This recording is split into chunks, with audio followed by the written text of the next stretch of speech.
so that is job well done. So a great reason to go for the Suzuki V-Strom 650 XT would be that you want to travel really far and wander a bit wild without breaking the bank. Yaar, PD, I just saw Karthik's V-Strom review and I have to agree that the V-Strom is the best big displacement ADV bike. I don't think so, man. I'm pretty sure you're thinking about the Versys 650. Of course, it's the better bike. But the Versys is a road bike motorcycle. But then it's been around longer, people love it. The V-Strom is newer and more off-road centric. But then the Versys is cheaper. But it has more power. Versys has more torque. Hey, stop it, guys. Stop it. Don't be armchair bikers. Go out on a road trip and settle this once and for all. So a road trip it was to find out which is the best adventure touring motorcycle in India under 10 lakh rupees. And both of us were feeling quite confident about our choice of bike. But before we really begin this journey, Arun, I think there's something that we have to address, and that's the way this Versys looks. It looks so much more aggressive. It's got a proper ninja front end. I think it looks cooler of the two bikes. Well, I tend to disagree, PD. I feel that the Versys doesn't look that special. The V-Strom on the other end looks like a proper ADV. Especially in this bright yellow color, it's gonna attract more eyeballs.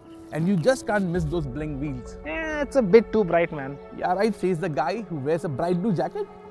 Okay, I'm sure the Versys would look much nicer in a brighter shade like a ninja green or something. But then when you get on the Versys, that instrument console, it looks properly modern. It's compact. It looks like it belongs in 2019. On the other hand, that V-Strom's console, it's from the 90s.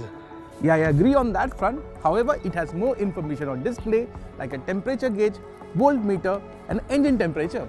That's all a bit superfluous. The things that matter are better on the Versys. Like the windshield, for example, you can adjust this without tools, just by hands, just turn this and move it up and down.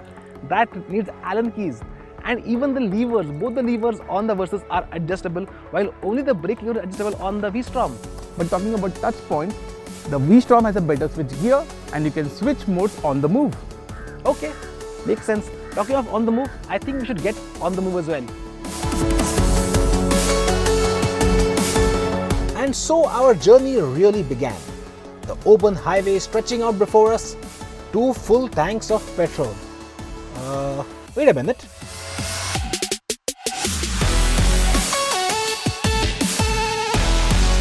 Right, now that we had filled up, we had some lovely stretches of open road ahead of us where we could really check out which of these two felt better on the highway.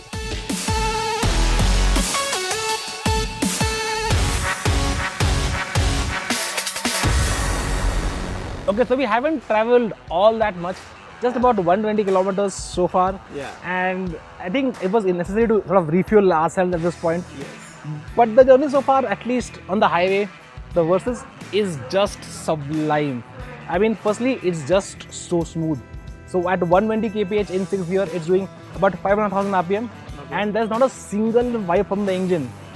On top of that, the motor likes to rev so easily that if you want to overtake something, just gas it and it just goes past traffic. And it sounds fantastic. It sounds so sporty.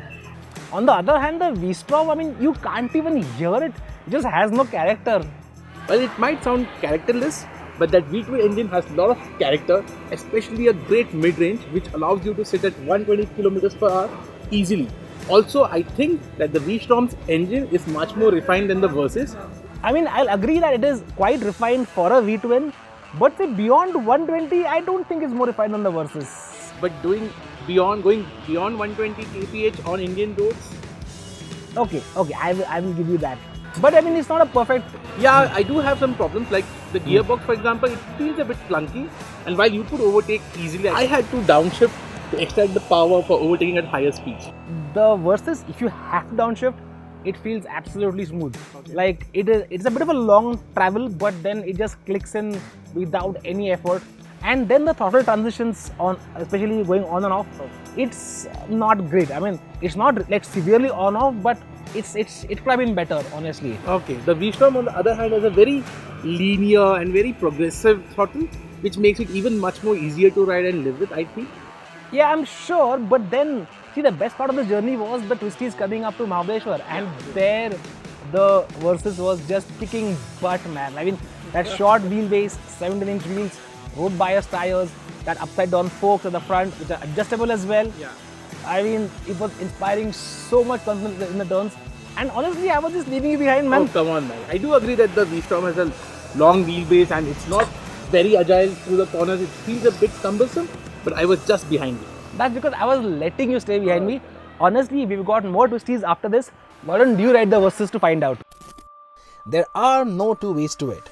Through the corners, the Versys actually feels like a ninja on stilts.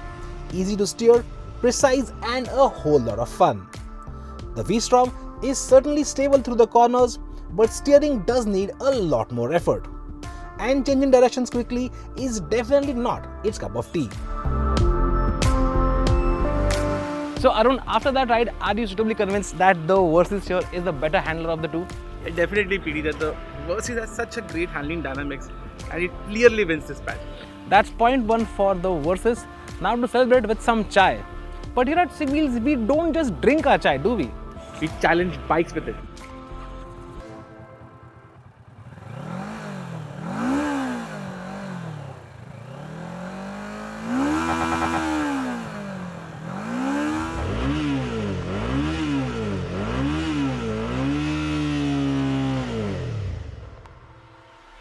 Yes, at low revs both bikes are equally smooth.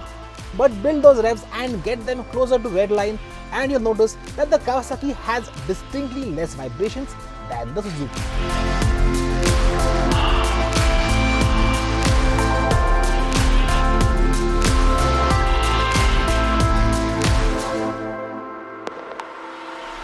So after spending a whole day riding on the highway and in the twisties, I think the Versys has really shone brightly.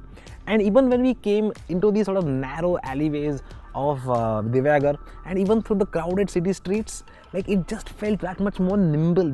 That short wheelbase really comes into its own and it just feels a much nicer bike in the urban environment. And on top of that, like even though thankfully we had good weather today, in the afternoon it was a bit warm and the bike ran absolutely cool. Yes, I agree that the Versys is a bit more cooler, but the V-Strom's engine isn't that bad. And yes, the longer wheelbase of the V-Strom does make it feel a bit cumbersome in the traffic, but it has a shorter seat height, which makes it a good option for shorter riders. Yeah, so in a pinch, if you had to get a feet down on the V-Strom, it's definitely easier. But I'm not sure if I would recommend it for shorter riders because the handlebars, they feel a bit of a stretch. Like even for my height, I was riding a bit like this and my upper back kind of went for a toss after some time. The Versys does feel a bit more comfortable than the V-Strom because the handlebar is wider and closer to the rider. While on the V-Strom, it feels that the handlebar could have been placed closer to the rider. Yeah, and even for taller riders, while they'll be comfortable in the saddle of the V-Strom, if you are kind of riding on the foot pegs, standing on the foot pegs, you have to hunch over quite a bit. Yes, I agree on that. Like when we were riding a bit on the trails today in the morning, I did feel that I was kind of falling over. Yeah, so honestly, for shorter riders, I'm not sure if I'd recommend either bike, but if I had to pick one for short riders, I think it's easier to sort of live with the compromises of the Versys. It's just a little bit more comfortable in that sense. Yeah, kind of makes sense that the Versys is a better compromise. But I will concede 1 point to the V-Strom. The seat itself is definitely more comfortable than the Versys. And not just for the rider, but for the pillion as well. And it definitely has the better combo among the two. Agreed. And additionally, the V-Strom also has a better headlight with wider spread and longer throw. But honestly, did you notice, like on these dark alleyways, the headlight on the V-Strom doesn't feel as bright. It's definitely brighter. It has more intensity on the Versys. So I think overall, on dark, unlit roads, the Versys is a better bet. And when you put all of that together, I think at the end of this day, I can definitely say that the Versys comes out on top.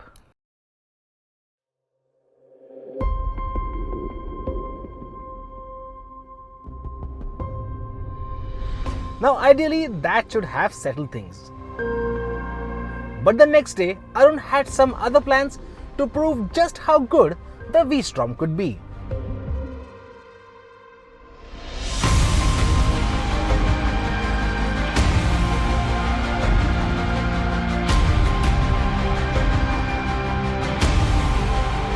So PD, we had loads of fun on the beach today, and you have to agree that the V-Strom is the better bike of the two. on the loose stuff, yes, agreed that the V-Strom is the better bet. And the issue comes down to the Versys tires because they are heavily road biased. So on the sand and even on gravel, they just have no grip. If you have to ride off the road, not the best option. And the long wheelbase of the V-Strom was a pain on the highway, on the mountain twists and also in the city. But over on the beach, on the sand, it gave it a lot of stability. And not to forget, this has the better kit among the two, like 19-inch wheels at the front and 17-inch at the rear. And the spoke wheels are tubeless as well. And not to forget, these are adventure spec tires. So while they are not proper knobbies, they do a good job in the dirt and are pretty decent on tarmac too. Exactly. So if you're on like a gravel road with like rocks, I would not trust the wheels of the Versys. Their alloys, they could possibly crack. But I think the bigger concern of the road on this bike is the power delivery. It feels a little too immediate. So the back end does tend to snap out, and I did eat the sand a couple of times. Yeah, you did. Yeah, you but did. Hey, no harm, no foul. Exactly. And the V-Strom has a more linear throttle, which makes it much more stable on the sand. And not to forget, this has got 2 levels of traction control, which is useful for novice riders. So okay, on the dirt, definitely better bike, but we still have a lot of road to cover going back to Pune, and we could probably change our mind about the Versys then. Let's find out.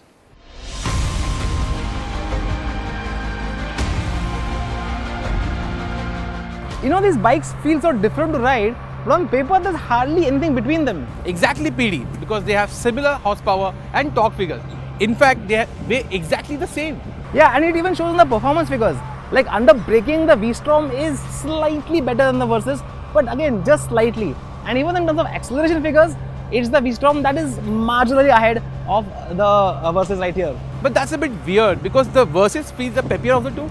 Actually, that's down to the fact that, you know, while launching, it's a lot easier with the V-Strom because the power delivery is more linear, while on the Versys, it just wants to wheelie away. So basically, on paper, it's very difficult to differentiate both these bikes. Yeah, absolutely. So it comes down to the fact that if you have to pick between these, it comes down to the bike's characters. And that you can only find out once you have ridden the bike, and they are so different, it's insane.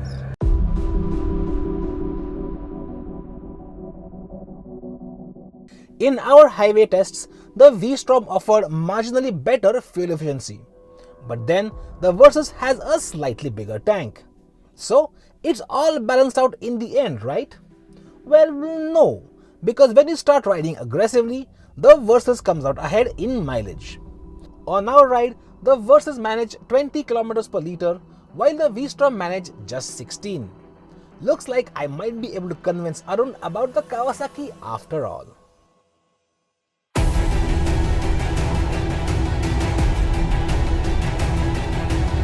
So 2 days of excellent riding. We're almost at Pune now. So Arun, if you had to put your own money down, which of these would you buy? Well, if I had to put my own money, it has to be on the Versys because it's much more fun to ride and that punchy motor makes it so exciting on the highway. And even on the broken roads, it just flies. And in the city traffic also, it's more versatile. So that's the thing. I mean, if I had to put my own money as well, it would have to be the Versys because it just agrees with my kind of riding. It is sporty, it's also a great tourer, and in the Indian context, it's actually a better tourer than most other motorcycles I can think of. So if I had to buy something, it would have to be the Versys. But again, that doesn't answer the question you had asked originally, which is the perfect adventure tourer under 10 lakh rupees. If you're just looking for the better ADV bike under 10 lakhs, it has to be the V-Strom because the Versys, well, the name says Versys, it isn't as versatile as the V-Strom, and for that factor, I think the V-Strom makes a better buy. So if you want to ride on tarmac primarily and even broken roads and sometimes no roads, I think the Versys is a great choice. You can buy it and you won't regret it. Yeah. But if you want to really go adventuring and go off the beaten path, I think the V-Strom makes a lot more sense. It has everything it needs to do that. And yes, it is more expensive, about 75 grand more than the Versys. But then you're getting that much more kit for that money. So it kind of justifies the premium that it demands because you're getting better kit, better electronics, and also it's better for the pillion as well. So if you want to tour, you can tour properly in comfort. To up, the V-Strom also makes a lot more sense. So in that sense, for a genuine adventure tourer under 10 lakh rupees, I think our pick here has to be the V-Strom.